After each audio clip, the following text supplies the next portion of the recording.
morning, everybody, and happy Monday. As usual, I hope everybody had a great weekend, and I'm happy to be back. It has been a few weeks since I've been on here, and I know we've had Tammy run a few of these, and I was listening to her recordings, and I love listening to her. I always have a few really good takeaways.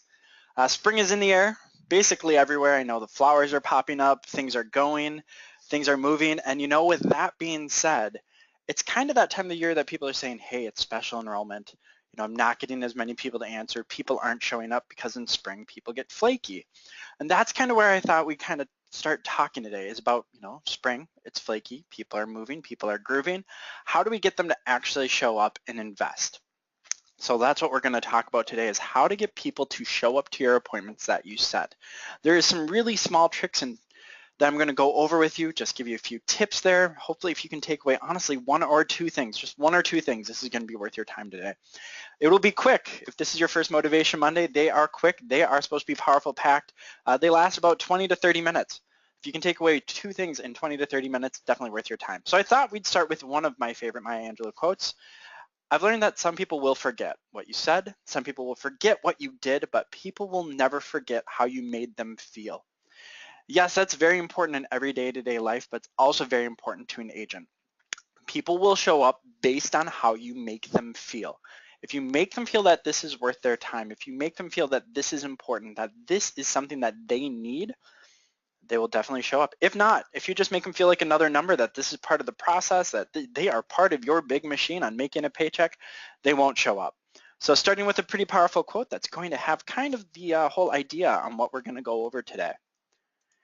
So happy Motivation Monday, everybody. If this is your first meeting, and we do have a few people who this is their first meeting, I'll go over quickly what our setup is like here. So we go through a tip of the week. We take a look at what our trends are. We take a look at our sales leaders, and then we end with our sales technique, which is how to make people show up when setting an appointment.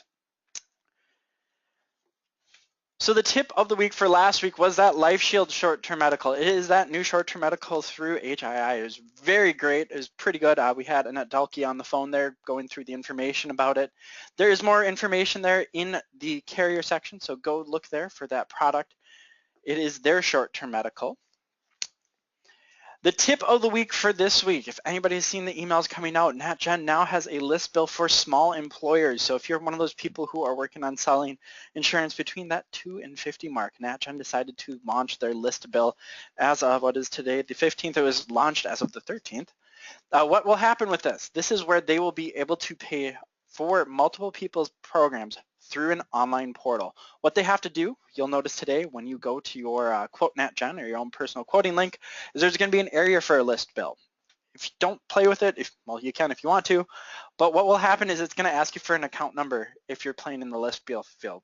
If that is something you're interested in, your client actually has to set up their list bill account beforehand. It is for two different people or families. So I'm not saying you have a husband on one plan, a wife on another. No, I'm saying it's going to be for two completely separate families. It's usually made on the back end so the person can go in and pay for it. A few quick things on the right-hand side about this. So you can't do short-term medicals. That was the very first question. Can you do short-term medical? No. All the policies that you are going to sell, you can sell any of the NatGen policies on it. Okay, so you can do multiple of those foundation health. You can do any of the ancillary products, but they all will start on the 1st of the month and they are billed on the 15th. It's ACH only. So that is the new thing coming up with the NatGen. I know it's something that they said agents have asked a lot for them for. Hey, what's going on? When are we going to get list bill? Well, guess what? It is out. With that being out, make sure to use it right. Go take a look. There's going to be a little question mark on the right-hand side that will have the forms that your client needs to fill out. So kind of the tip of the week. I was actually at the NatGen Milwaukee headquarters last week talking about this. Bam, list bill's out for you guys. It is up and running. So let's take a look at our trends here. So the trends for this last week, kind of interesting, honestly.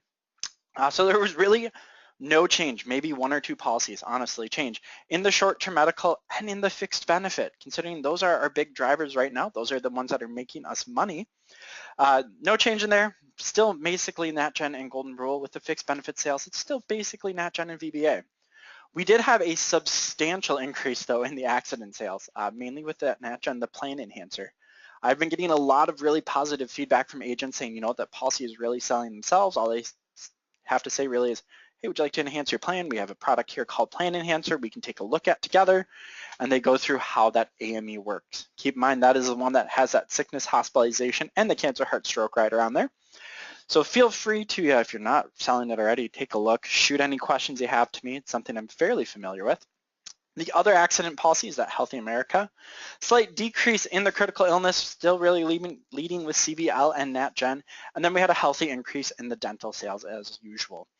Dental is an important thing to sell outside open enrollment. Same with those supplements, considering what we're selling right now is mainly fixed benefit policies. And we need to give the client, as much protection as possible. Fixed benefits, those, as we talked about before, are really the foundation of what you're making. So those are really the, the bottom part of your bundle, the kind of some of the meat there, but you need to add on the extras. What's important to your client, what is going to make them the most protected, so those accidents, those critical illnesses, and of course the dentals. So taking a look, it was kind of a dull week, honestly. Traditionally what's going to happen is we're going to kind of stabilize a little bit, then we're going to have a slight uptick, go back to where we were, and then we're going to ramp up coming up for the open enrollment, which if anybody's paid attention to the news, those dates are out. There's a lot of talk with what's going on with Trump. We'll have some updates for you, in the near future. I know we emailed out a few things, but because of that, we should expect to be a little busier than usual. So sales shoutouts. Who is our leaders? Well, I bet you all are sick of seeing this name out here for our limited benefit plans, but Katya, good job as always.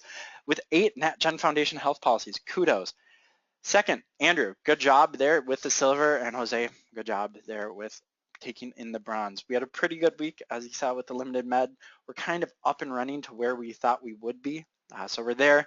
Obviously, I'd love to see growth because, hey, if it's growth in our paycheck as well.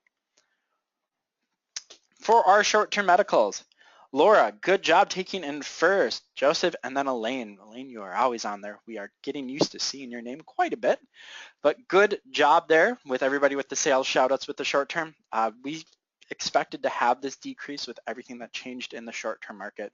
So again, we're kind of up to our running rate for short-term and limited med.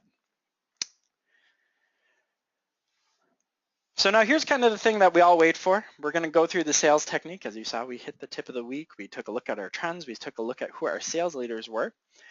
So this is the one for appointment setting. So this is one thing that I hear over and over and over from agents is that they wish they could just one call close. Because every time I set an appointment, it doesn't show up.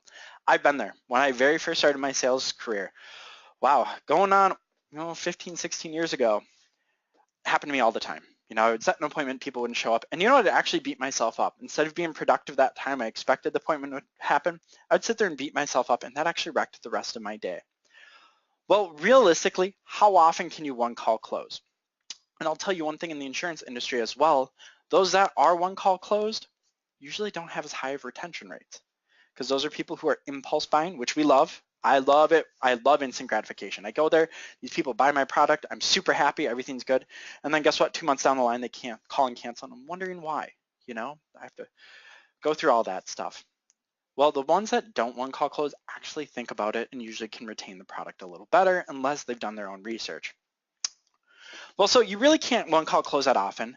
And we know that clients have lives, they have things to do, that they need the flexibility from us. So when they are ready, we need to make sure that, when they're ready, that they can have our undivided attention, we have their undivided attention, and we're really sitting there kind of making sure that everything's lining up there.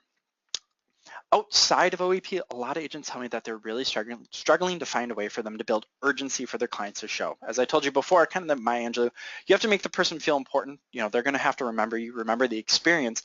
That being said, too, you have to build urgency. That is hopefully one of the biggest takeaways right away is that if you are sitting there having your clients not showing up, what you're not doing is you're not building urgency to them. There's no reason for them to show up. Why should they care? What are they in for? So it takes a lot of effort for us to set an appointment, and especially outside of open enrollment, it takes a lot more effort. And when they don't show, it kind of hurts us because that's one less person that we can help. So with that, I would just start out by kind of showing you what numbers does it take to actually make a sale, and then we can talk about the concept of the funnel. So right away, you want to get a sale, right? That is what we are doing. That is our kind of goal, is one sale. Well, to get one sale, honestly, you usually need to have about 2 pitches. Saying that, one out of every other person that you actually get through the full pitch, walk through the end of the policy, closes. To get 2 pitches, you basically need 5 appointments. About half of all appointments you're going to set are going to show up and let you run through the whole thing. Not saying that they're not just going to show up, but that they're going to let you run through the whole thing. To get 5 appointments, it's realistically about 1 in every 10 calls you can set an appointment with. So taking a look at the concept of the funnel, at the very top, the biggest number, 50 calls, cuts us down to 5 appointments, which cuts us down to 2 pitches, which cuts us down to 1 sale. Honestly, if you can up any of the areas, it's going to help at the very end, right? So if you can not change the number of calls, because realistically, we want to build everything off of a matrix of 50. If we can up 1 appointment, which might up 1 pitch, which has a potential of upping 1 sale. If we can up any of the appointments or the pitches, we are doing good. What we're going to take a look at today is upping the appointments. So this is kind of what we're doing. If you take a minimum of 50 calls, you should get 1 sale, just statistically speaking. So how do we get the 5 appointments to actually increase? Well, let's start out. One of the biggest things to do is actually increase your contacts. If you can just increase your contact rate, I hear a lot of times, hey, the more people I speak to, I can definitely get them to set the appointment. Not saying show up, but set. I'm like, well, that's great, but how are you going to increase your contacts? What are you doing now to change things up? So it's been said that only 2% of all cold calls end in an appointment, meaning really it takes a ton of calls and a ton of leads to get the job done. So small things can really make a big impact, okay? Especially when it comes to expenses for buying leads and then, just raw commissions. First thing I always recommend is try to call, on the off hours. And hear me off on what off hours are. So a lot of times what people say is, I really call between, 10 and 11, and then I like to call again between 2 and 3. What are your clients doing between 10 and 11 and 2 and 3? Okay, you might want to try during lunch. You may want to try right as they're, getting off work, driving home. I know you're saying, hey, my client is driving. I get that. But you might catch them when they're walking into the parking garage. You might catch them when they're walking to their car, and they might actually take that phone call. The second thing is too, try them a little later at night, not unrealistically late, because certain states have calling restrictions. But if you try them between like 7 and 8 o'clock, we're 1099. We can work whenever we want. They're gonna say, hey, who the heck is calling me this late? They might actually pick up the phone. People say, try before 10 a.m., try a little bit after 4. The worst times, statistically speaking, are 11 and 2. But hey, give it a shot anyway.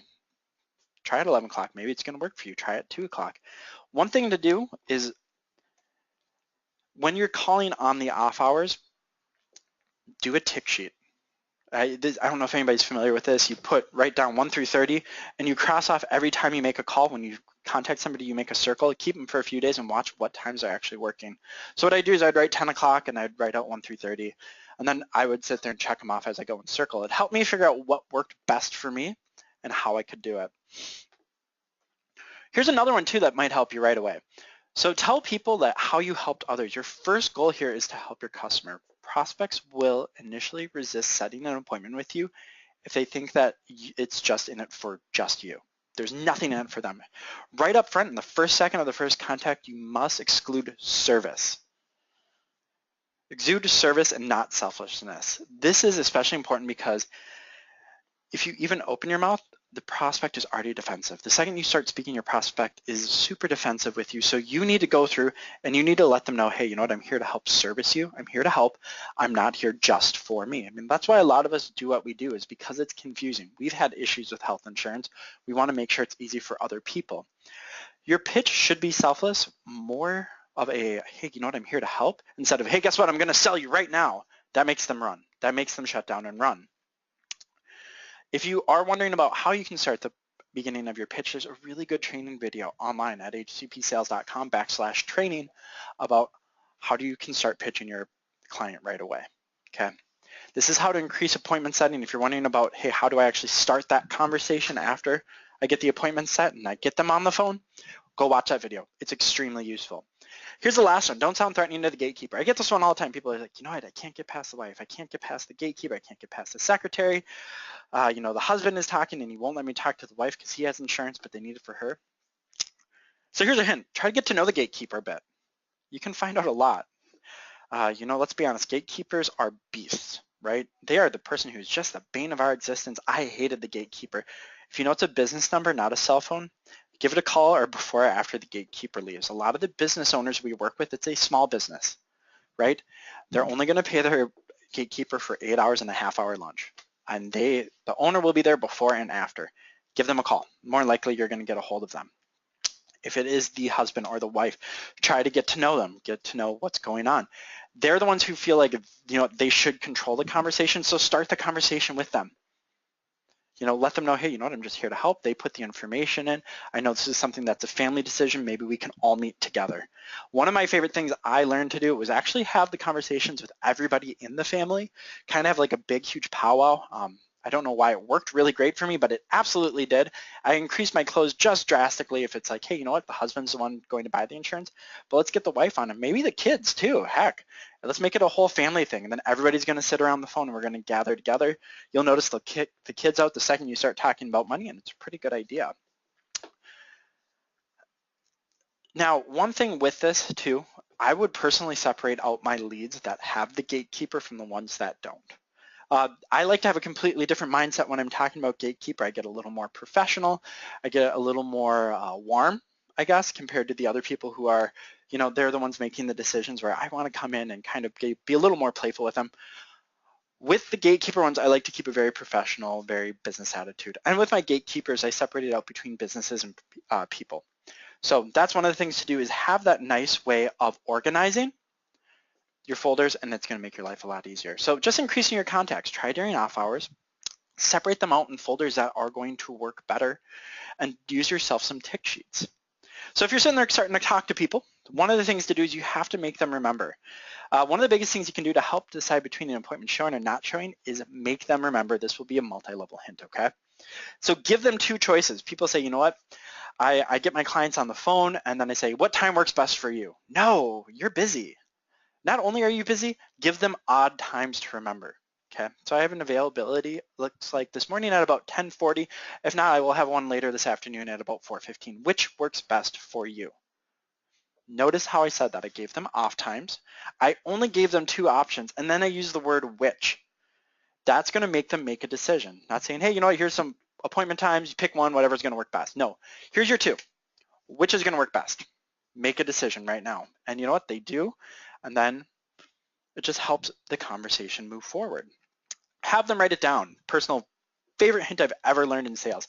Literally, I went to a sales conference for a whole day, and this was the biggest hint I took away, and it may still to this day, 15 years later, I'm in love with it. Have them write it down. Say this. Grab a pen and paper, and then listen. Listen to them rustling around. Listen to them, trying to figure things out. You can also say, hey, grab your calendar. They'll put the phone. You can hear them tapping on their phone, trying to get to their calendar. That's a good sign. Yes, it's going to be noisy for you, but that's a really good sign.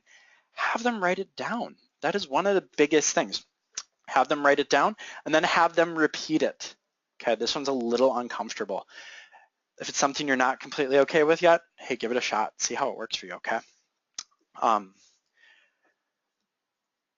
So with this, when you have them repeat it back, you're going to find out if they really paid attention or not. So not only, hey, you know what you're going to do is you're going to write down our time, you're going to write down the why, but you're also going to write down my name and number and then have them repeat it back.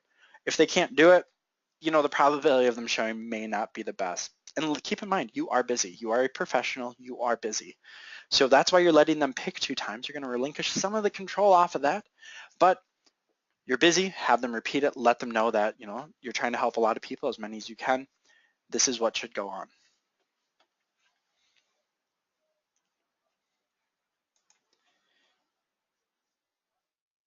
The next one is be prepared. So be prepared for objections. That's the first one. Right away, you got to be ready for those objections. They are going to happen. I don't have time. I already have health insurance. Great. How is your dental? I want to talk things over with my wife. Great. You should bring her. Get ready for those objections. Be handy. That's why when I'm going through and I'm setting appointments, I actually put a time in my calendar for a solid hour. I stand up. I have energy, like we talked about those communication tips a few weeks ago. I have my mirror up and running, and I am ready for those objections. When I get the objections, I get a little more of a business face going on, and I get ready to just dive into them. We love objections. Let's be honest, we're salespeople. More than likely, we're actually even confrontational. Objections are the fun thing. Be ready for them. You should get your objections when you're setting appointments. That's okay. Just be ready for them. Be prepared to talk about them. Know that also reschedules are normal.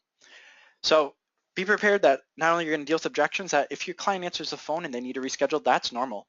I was reading some things online about it. It says it usually takes about 3 reschedules for someone to get people to show up, but if they're going to show up by the 3rd time, it's a very serious sale. So be okay with reschedules. Don't beat yourself up. Don't think, hey, I completely failed. No, you got them to answer the phone. They're not only not ignoring you, they answered the phone and they are willing to keep working with you. Huge thing. Don't hesitate about sending out a reminder email. Just one thing about the reminder emails, sometimes they go into people's trash. So let them know, you know what, you're going to get a reminder email. It's going to let you know what we're going to cover. Just take a look at that. If for some reason this time's not going to work, feel free to reply. It's just going to open up another area of communication. So don't be afraid about that. And another thing too is don't worry about asking for the appointment. That is some of the things that people are very scared about. You know, it's just like walking through, making sure you're asking for business. You're asking for the appointment. You know, let's go through, let's set up an appointment to talk more about this. Don't be afraid of that. Be prepared to always, you know, step up, ask for the appointment, deal with the objections, and be okay with reschedules. Be prepared to reschedule at any time that it's going to start up. Last big one, you know what? Follow up. On average, 25% of meetings just right away are going to be the no-shows, right? We took a look. Generally speaking, I think it's really 50% of these are no-shows, but those can be rescheduled. This is a simple part of the process, so don't get discouraged. Remember, you're not scheduling a qualified sales call, but you are simply changing the context of your initial pitch. So be prepared to be professional when handling no-shows and focus on getting the prospect to recommit their time. One thing with no-shows too is don't walk in with too much guilt. That's a really common one. I hear a lot of agents say, you know, I set aside this time, it was extremely important, I'm really busy, you know, you need to get this done. You're going to make the client feel bad. Are they ever going to want to talk to you again? No, they're going to skip to the next stage and be like, you know what, hey, I understand that we set aside this time, it didn't work for us, give me a call back. I have a few other openings later this week, and we can just get this rescheduled and, you know, kind of help fix your health insurance needs there. Quick, non-threatening. If you get threatening with your no-shows, trust me, they will never talk to you again. Another one to work as well for your follow-ups. So feel free to set aside time to call your no-shows. I usually do those twice a week. Are also the people who you pitch who didn't close. You know, those people who picked up the phone, said they're not interested. Give them a bit more time. These are the people who you have not pitched. These are the people who literally picked up saying, hey, you know what, I'm not interested, don't talk to me again. Give them a little room, set them back a few months. You can call them up and figure out what has changed. Maybe they got a job. Great, maybe that job's dental insurance is horrible. Maybe that job has a huge high deductible health plan and they need your accident plan. Maybe they need to have a trio med because of their high deductible health plan. That's fine. Some of them need to have a little room. The last is my exact least favorite person to work with. That is the ominous rescheduler. This is the person you need to, basically you need to take down. This is the person who you have to get a little parentish with, right? So those people who sit there and, you know, they've no-showed you, and you know you've done a lot of fun, you've done a lot of rescheduling, you haven't been threatening, and then all of a sudden, you know, they just keep rescheduling because they think they're being nice. A lot of times it's those Midwest people. I'm born and raised in the Midwest originally. I know what it's like. That's where I started my sales career, and people would just keep resetting appointments because they think they're doing you a favor. No, get a little parentish, let them know how valuable your time is. This is the one time it is okay to get a little aggressive with them, okay? You know, that way you can keep doing what you're doing and take them off the books if they're not serious sale. Don't be afraid to say, you know what, I'm just actually going to close out your file because it doesn't seem like this is something that's important to you. That's okay, because if it is something important, they're going to say, no, let's do this now. Or they're going to say, you know what, I appreciate it, thank you. So those are some quick tips, some quick hints on how you can increase your appointment show rate. So keep those in mind. This is being recorded and you can watch it on the training section at ahcpsales.com in a later future. But if you do have any questions and you want any more definition about those hints or tips, feel free to email training at ahcpsales.com. That does go directly to me. You can say, hey, Trainer Dan, I have a few additional questions for you. I'm more than willing to listen there for you. And I thought we'd end with a nice quote here. Being memorable equals getting picked. If you're wondering about how to be a little more memorable on the front end, feel free to take a look at the introduction training video there at ahcpsales.com. And I hope everybody has a great week. And again, if you need anything, reach out.